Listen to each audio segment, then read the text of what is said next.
Cardoso me dejó me envió un papel, desde luego, cuando él me dijo, estoy arreglando mis papeles, mi biblioteca. Creo que él sentía que se le iba la vida. Fue en sus últimos años, claro. Y me dice casi textualmente lo siguiente: le envío estos papeles. Usted vea si son de alguna utilidad. Si no lo son, tírelos. Si no quiere hacerlo, me los devuelve que yo ejecuto la sentencia. Y si sirven para algo, hay más a bajo precio. Y me mandó unos papeles que son excelentes. Muchos de ellos habrá que publicarlos todavía. En uno de ellos, son 50 páginas, creo que falta la última nomás, o lo paró ahí el trabajo, es lo que él habría dicho cuando cumplió 50 años de afiliado al partido. En ese momento el partido estaba en la clandestinidad, no podía haber reuniones, no podía haber actos, plena dictadura, y entonces escribe lo que habría dicho.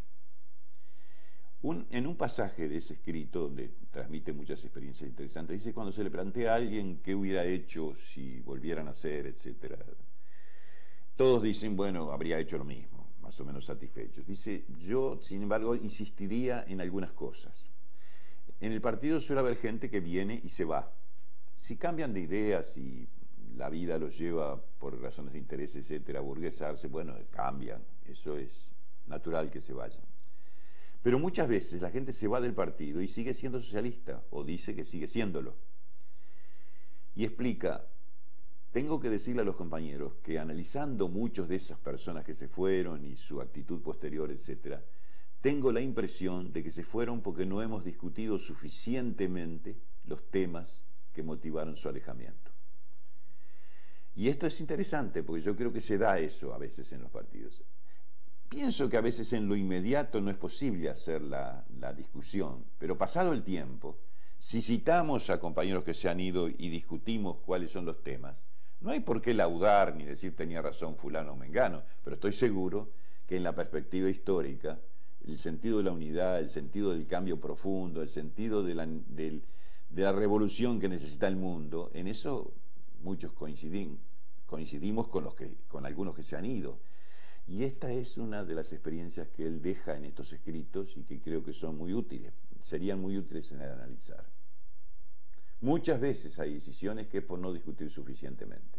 No es el peor mal es decir amén a todo. Lo principal para construir el socialismo, la primera premisa, es mirar la realidad y ver que la realidad es la del capitalismo, que es un régimen criminal, y en consecuencia, ¿cómo superar eso? La historia nos va a llevar a superarlo, pero en función de qué conceptos, de qué cosas tienen que estar en manos de la sociedad.